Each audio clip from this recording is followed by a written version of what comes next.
Okay. Shopping cart's done.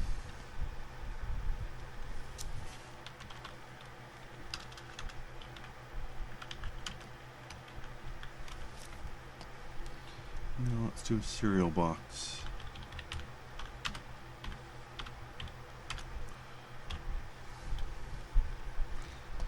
Turn that away. You know, I'm just going to draw this one here.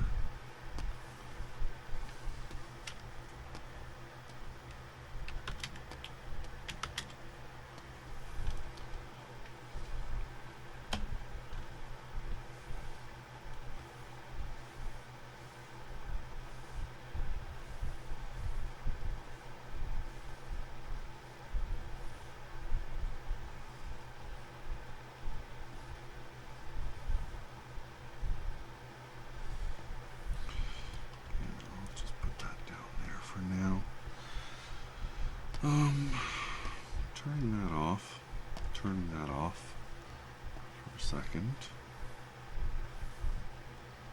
Let's give that an underside color. Let's give it a side color. Let's give it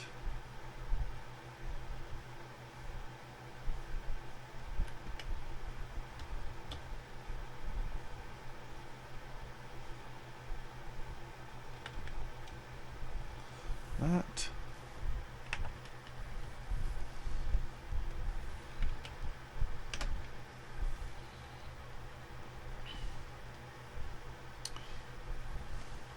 In terms of that and that, I can do just fine. Let's get rid of those for now.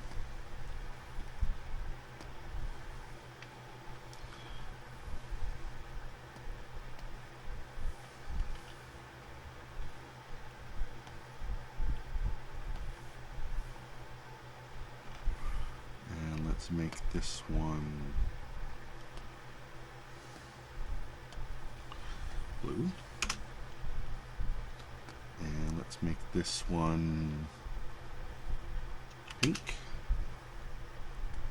And let's make this one orange.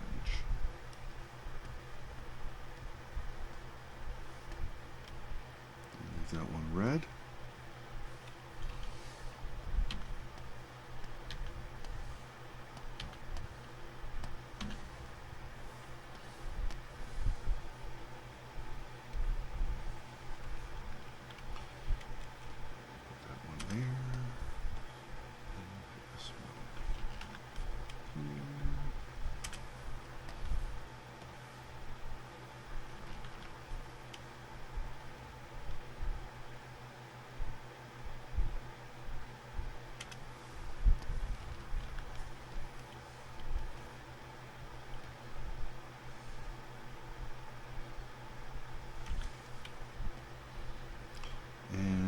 Shopping cart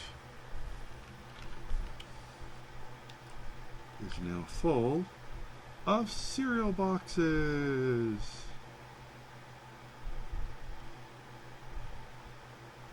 And then I'm going to take all of those and I'm going to merge them and I'm going to put them below.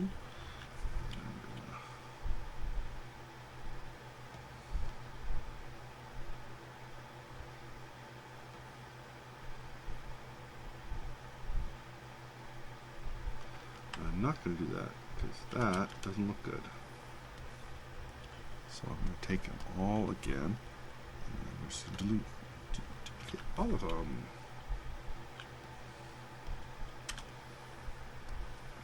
So this one, I'll move over here.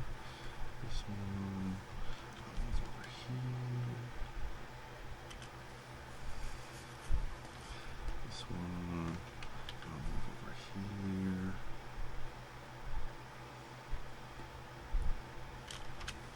There. That's now a cart full of cereal boxes.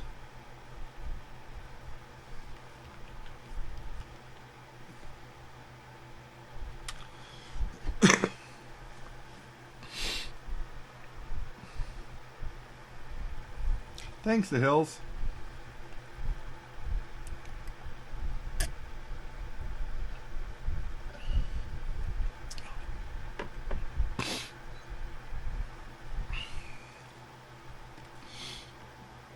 Okay. So shopping cart and cereal boxes are now accounted for. Put all of these in that folder with cereal. Shopping cart.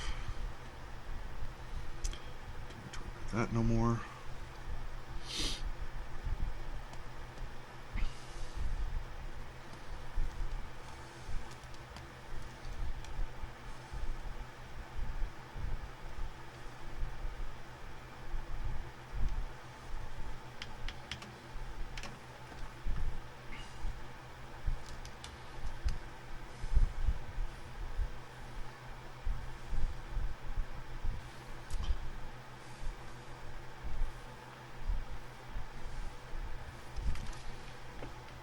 Okay, so pardon me.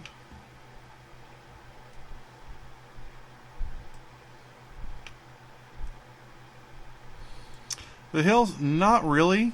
It's a joke, kind of, that I got off of a podcast a few months ago, and I kept it in my folder for. I feel like drawing something silly, and this is just pure me time.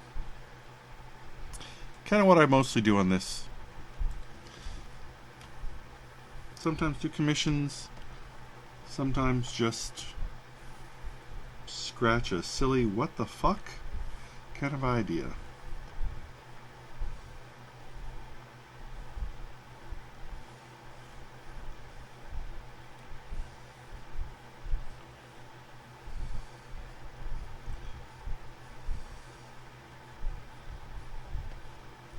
One of my favorite podcasts is Jay and Miles Explain the X-Men, and they sometimes get off track, and I could not even tell you what episode it was. I just wrote it down at the time. But they started doing what if Apocalypse and Doom were roommates, and arguing over the cereal aisle, and they were doing the big purple prose voices of Doom and Apocalypse and Doom and Apocalypse, fighting over the Lucky Charms prize. And frankly, I thought it was funny as hell. So now I get to draw it because I choose to.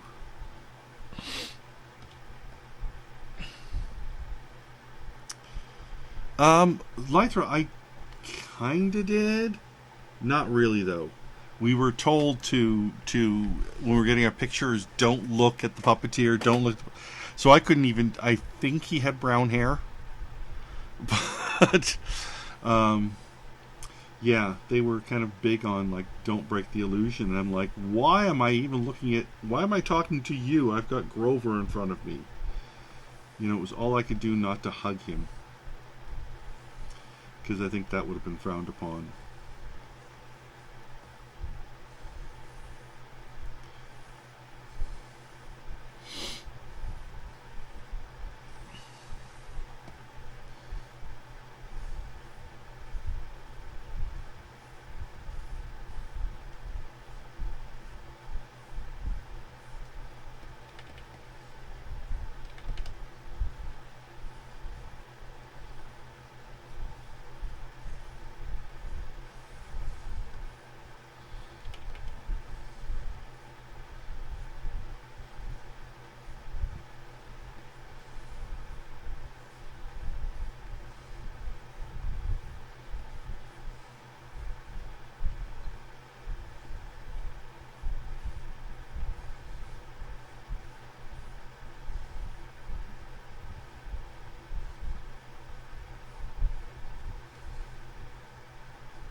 I wonder, you ever think Doom and Iron Man talk to each other like CBers? I mean, they both have iron, you know, they both have this mechanical armor that can do amazing things. Like, do you think there's a convention for armored people in the Marvel Universe?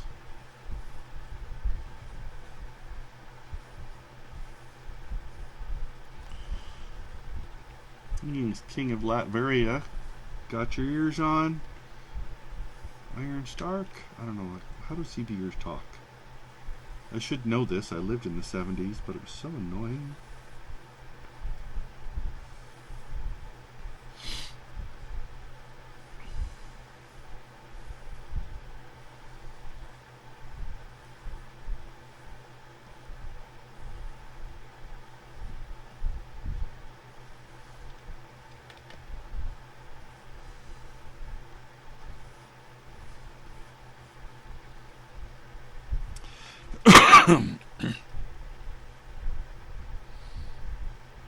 I have met Carol Spinney a few years ago, who is Big Bird and Oscar.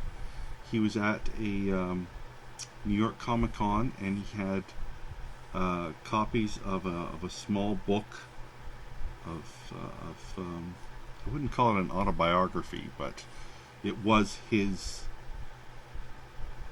life as a puppeteer. I think it was called The Life in Feathers. I have it somewhere still. Absolutely one of the most charming people I've ever met. I was just I was just enchanted by him. He was so kind and friendly and listening. And when he found out I was a cartoonist, because he's a cartoonist as well, which I was not aware of, he actually came back to the booth to see my comics. I gave him a copy of Beginnings. His wife and his handler were like, "You got to come back to the booth and sign stuff. The con's open." You know, he was incredible.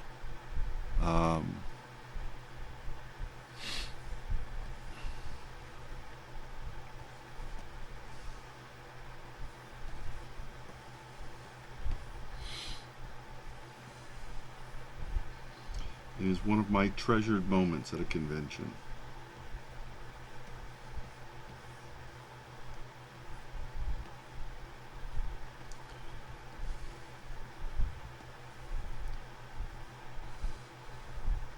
It's a very small book. It took me maybe an hour and a half to read it. I actually read it on the plane home from New York, which is about that much time.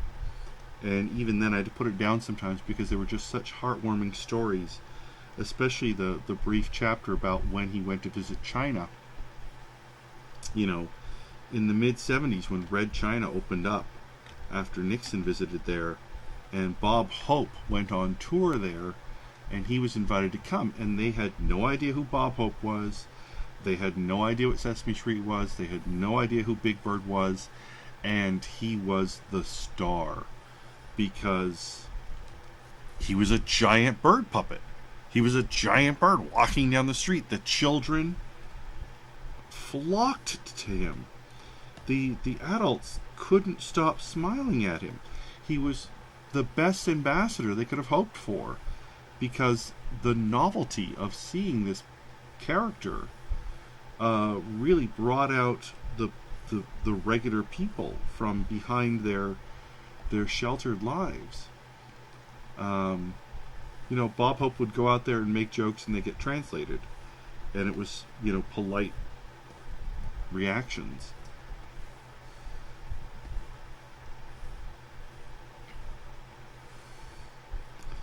But, you know, Big Bird would would walk around the square for shots and be thronged with just people laughing and reaching out to him and connecting with him. It was just amazing. Hey, Will, you should totally stream it, because I should be ending.